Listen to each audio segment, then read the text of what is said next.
Okay so hello guys, welcome और welcome back to my channel. जैसे आप लोगों को पता ही है, करंटली हम न्यू क्रिटिसिज्म डिस्कस कर रहे हैं इस चैनल पे। इस रिगार्डिंग ऑलरेडी 5 या 6 वीडियोस इस चैनल पे जा चुकी है। जब भी आपको सर्च करते हो ना, मेक श्योर कि आप प्लेलिस्ट में करो, ठीक है। प्लेलिस्ट सेक्शन में जाओ, वहाँ से देखो, ऑर्गेनाइज तरीके से आपको सब कुछ मिल जाएगा। वीडियोज़ तो बहुत दिन पुरानी भी पब्लिश होती है, तो आप उसको ढूंढते ढूंढते रह जाओगे, ठीक है। बहुत पुरानी वीडियो होगी तो आपको नहीं मिलेगी, इसीलिए मेक श्योर कि आप लोग प्लेलिस्ट जाके वहाँ से देख लो। आप जब प्लेलिस्ट से चेक करोगे तो आप देखोगे कि 6 वीडियोस, ये शायद 6th वीडियो है, if I am not wrong, 5th या 6th वीडियो, ठीक है। सो yeah without wasting much time शुरू करते हो। जैसे आप लोगों को पता ही है, सारी क्वेश्चंस प्रीवियस ईयर क्वेश्चंस के एनालिसिस के बेसिस पे यहाँ पे हम देखते हैं। सारा जो नोट्स है, जितने भी नोट्स आप देखते हो, सारी की सारी यहाँ पे प्रीवियस ईयर क्वेश्चंस की जो एनालिसिस है उसके बेसिस पे प्रिपेयर की जाती है, सो दैट आपके लिए भी हेक्टिक ना हो जाए बहुत ज़्यादा ये पेपर वगैरह एनालाइज करना, उनमें से सब कुछ नोट्स निकालना। आपको प्रीवियस ईयर तो सॉल्व करना ही है, बट आपको पता चल जाता है, यहाँ से आइडिया मिल जाता है कि यूजीसी नेट क्वेश्चंस किस तरीके के पूछ रहा है, right. So yeah without wasting much time ये वीडियो शुरू करते हैं हम, जहाँ पे हम Cleanth Brooks and Robert Penn Warren discuss करने वाले हैं, right. So Cleanth Brooks, born in 1906, died in 1994. He was an American literary critic and professor. He served as cultural attaché at the American Embassy in London from 1964 to 1966. तो ये सारी जो information है, ये previous year में पूछी गई है, आपकी PYQ है ये क्वेश्चन, ठीक है। उसके बाद the new critics were also called formalists. Formalists क्यों कहा गया था? Because they were only concerned with the form of the text, उसके अलावा उनको कुछ नहीं चाहिए था, ठीक है। They were only concerned with what was written in the text. उसके बाद he in the essay the formalist critics writes, literary criticism is a description and evaluation of its objects, ठीक है। सो ये एक कोटेशन है जो आया है प्रीवियस ईयर क्वेश्चन में, इसको याद कर लेना सिंपली। उसके बाद Brooks was also the pre-eminent critic of Southern literature, writing classic texts on William Faulkner and co-founder of the influential journal The Southern Review with Robert Penn Warren. Very important. Southern Review के वो जो co-founder थे along with Robert Penn Warren. This is very important information. Keep this in your mind. Might be asked in your previous year questions. ठीक है। अब terms पे आते हैं। दो ही टर्म्स हैं इनके, एक है हेरेसी ऑफ पैराफ्रेज और एक है पैराडॉक्स, ठीक है।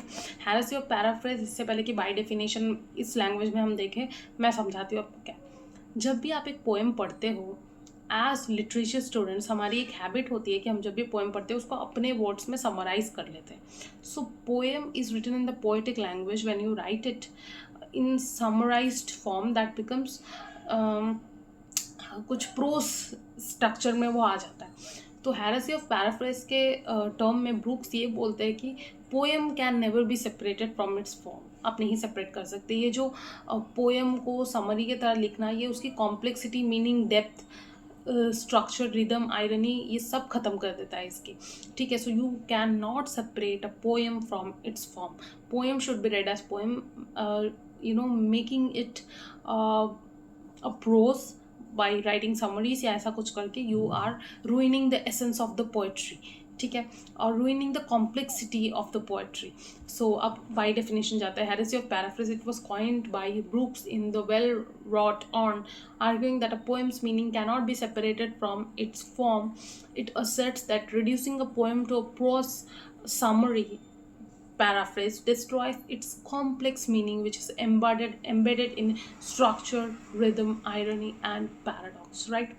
उसके बाद नेक्स्ट टर्म क्या आता है? पैराडॉक्स। आई होप आपको ये डेफिनेशन अब समझ आ गई होगी। उसके बाद नेक्स्ट टर्म क्या आता है? Paradox. It was coined by Brooks in the essay the language of paradox, which was also part of his the well wrought urn. So ये well wrought urn, you can see very important work it stands as, क्योंकि आप क्या कर सकते हो, इतने बार जब पूछा जा रहा है, you have to consider this work important, और मेरे ख्याल से ये पूछा भी गया है ये वर्क इंडिविजुअली, ठीक है। Here he argues that poetry can never be directly stated as it is a result of the paradox, tensions, ironies and ambiguities. तो यहाँ पे क्या बोलना है इनका कि पोएट्री कभी भी आप डायरेक्टली पोएट्री नहीं लिख सकते। Poetry is full of paradoxes, ironies, ambiguities, tensions, ये सब पोएट्री में है।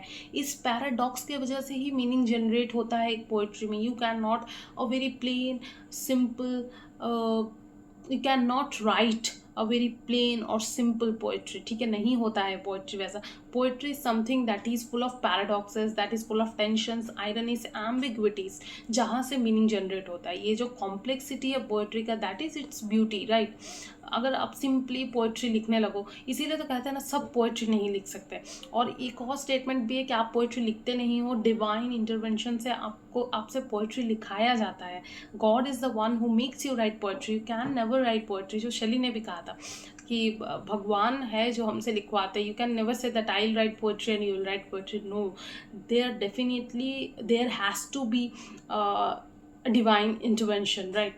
सो या यहाँ पे ये टर्म हो जाता है आपका पैराडॉक्स. उसके बाद क्या आता है, इम्पॉर्टेंट वर्क्स. अब इम्पॉर्टेंट वर्क्स क्या है, modern poetry and tradition, the well wrought on studies in the structure of poetry.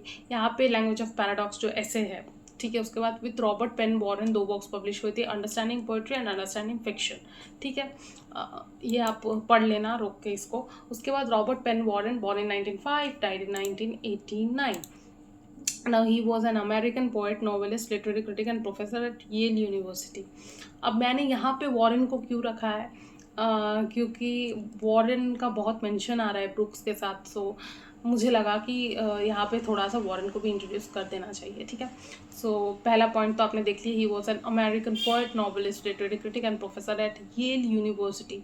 He was one of the founders of new criticism. He was also a charter member of fellowship of Southern writers. बहुत ज़्यादा उनके life related information है, ठीक है. He founded the literary journal the Southern Review with Cleanth Brooks in 1935. Very important piece of information, मैं फिर से बोल रही हूँ. उसके बाद ही received the 1947 Pulitzer prize for the novel for all the Kingsmen in 1946 and the Pulitzer Prize for Poetry in 1958 and 1979. He is also only person to have won Pulitzer Prizes for both fiction and poetry. Again, this is something that can be asked in your previous year questions. You never know. ठीक है, so make sure you note all these points. Make sure simultaneously you are noting down all these things in your copy, ठीक है. क्योंकि बार बार video देखना शायद possible ना हो. अगर आप बार बार वीडियो देख सकते हो तो बहुत अच्छा, लेकिन अगर नहीं हो पाता है पॉसिबल रिवाइज करते टाइम, सो आई सजेस्ट कि आप लोग नोट्स बना लिया करो, उसके रिविजन करने में बहुत ईजी हो जाती है. So yeah, that was all that I wanted to share with you people in this video. Next video में जब हम last video of this theory, new criticism, that will be on Wimsatt and Beardsley, and after that we'll be starting with the new theory, cultural studies. So I hope you're enjoying this theory, and I hope you will enjoy the new theory that we will start, that is your cultural studies. So yeah, stay tuned to the channel for more such videos. Do subscribe, like and share, and thank you.